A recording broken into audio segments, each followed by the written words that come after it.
Hi everyone. Welcome to today's video lesson on compound probability using AND versus OR. For today's lesson, you're going to want to have your math notebook or some paper and a pen or a pencil. Please feel free to pause the video right now and go gather up your materials. You can hit resume as soon as you're ready. All right, at the top of a fresh clean page for your notes in your math notebook or on your paper, go ahead and jot down this title, Compound Probability using AND versus OR. Okay, also in your notes, let's jot these down. AND. When you see the word AND in a probability problem, it means that the outcome has to satisfy both conditions. Go ahead and jot that down.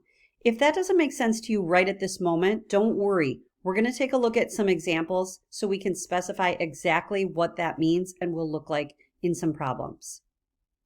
OR means the outcome has to satisfy one condition or the other. Let's go ahead and take a look at some examples. Okay, let's take a look at this example. Let's say we roll a die or a number cube. What is the sample space?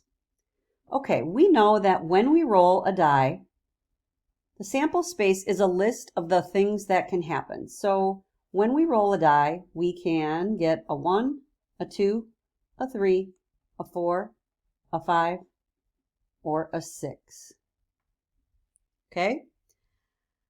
The next question, what is the probability that we will roll an even number and a number that is less than 4? So when we roll a die, the even numbers are 2, 4, and 6, and a number that is less than 4, so that's going to be the 1, the 2, and the 3.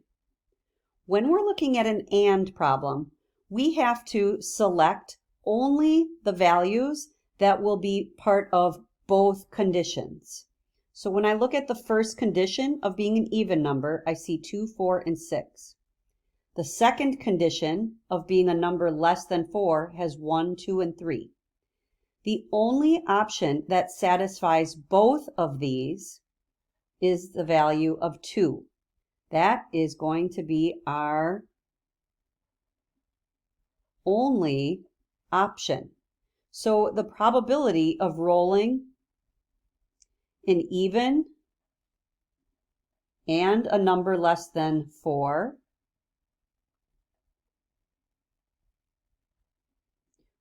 will be equal to 1 because there's only one value that makes both of these true out of 6 possible options from the sample space.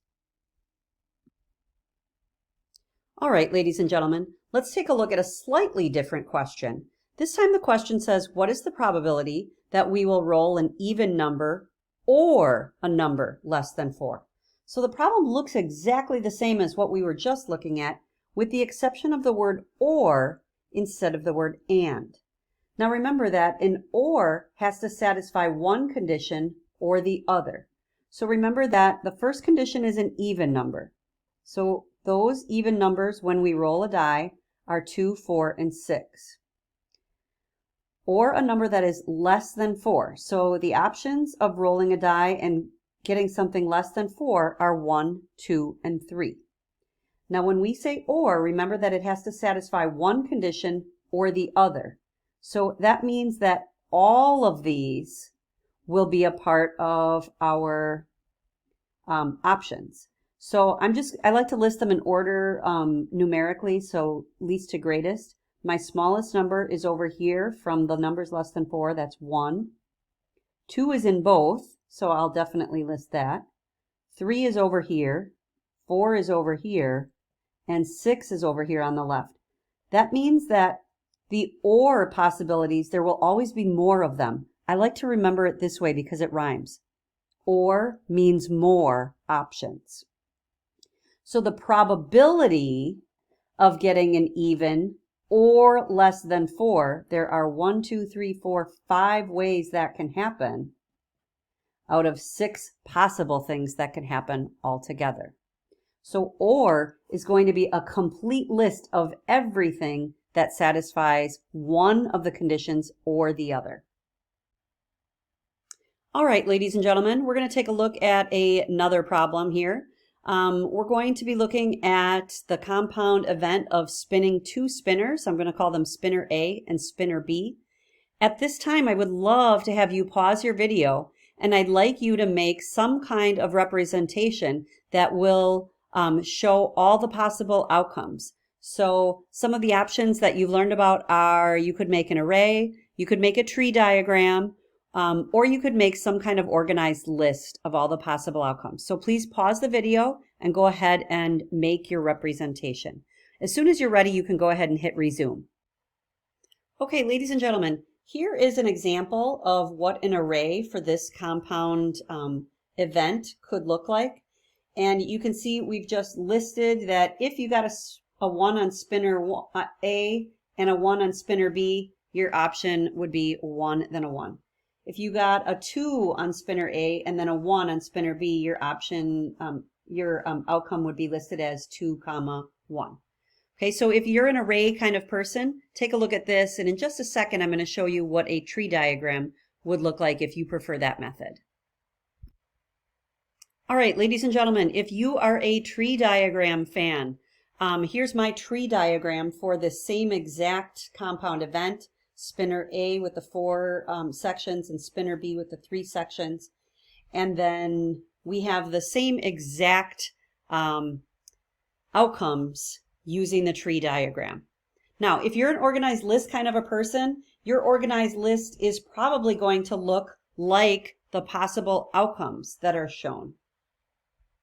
All right, in just a second, we're going to be using those possible outcomes to find some probabilities and look at a couple of and versus or problems. All right, ladies and gentlemen, so the first question we're going to look at is how many possible outcomes are there? Now, I'm looking at the array that I made, and in the array method, you simply have to count your options 1, 2, 3, 4, 5, 6, 7, 8, 9, 10, 11, 12. There are 12 possible outcomes when I spin these two spinners. Okay? The first probability question that we're going to be taking a look at is what is the probability that the first spinner lands on 2 and the second spinner lands on 3? Now remember that or means more. So when we see an and problem, we are not going to have as big of a probability as we would with an or. Okay? So the probability that the first spinner lands on 2. Okay? So when I go to spinner A, that's the first spinner, here are all of the possible outcomes where the first spinner lands on 2. And the second spinner lands on 3. Okay, so the second spinner is over here on this side, and here's the 3. So these are all the things where the second spinner lands on 3. Now with an and, it has to satisfy both conditions. So I circled the probability of landing this first spinner on 2 in green and the probability of the second spinner landing on 3 in purple. If this is an and, it has to satisfy both. There is only one that satisfied both. So the probability is going to be equal to 1 over 12 possible outcomes. All right, ladies and gentlemen, last question for this spinner problem. Question number 3 says, what is the probability that the first spinner lands on 1 or the second spinner lands on a number greater than 1? So spinner A is the first spinner, and the options where the first spinner lands on 1 would be getting a 1 and a 1, a 1 and a 2, a 1 and a 3. Now, the other condition is, or the second spinner lands on a number greater than 1. Okay, so here's my second spinner, that's spinner B. And the options that can happen are 1, 2, and 3. So landing on a 2 or a 3 would meet that condition. So if the second spin is greater than 1, that's going to be all of these. Okay, so all of these. Okay, you can see we have a lot of things circled here. And when it's an or, remember, or means more, it has to satisfy one or the other. So any of the options that we circled in either one of the colors are going to satisfy one or the other. So I have 1, 2, 3, 4, 5, 6, 7, 8, 9 options out of the 12 possible outcomes that will make one or the other condition true.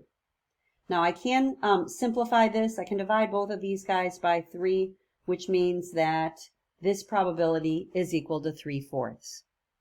All right, ladies and gentlemen, I'm going to wrap this video up, but there will be a quick follow-up if you would like to do one more problem with me. Stay tuned for part 2. You guys have a great day.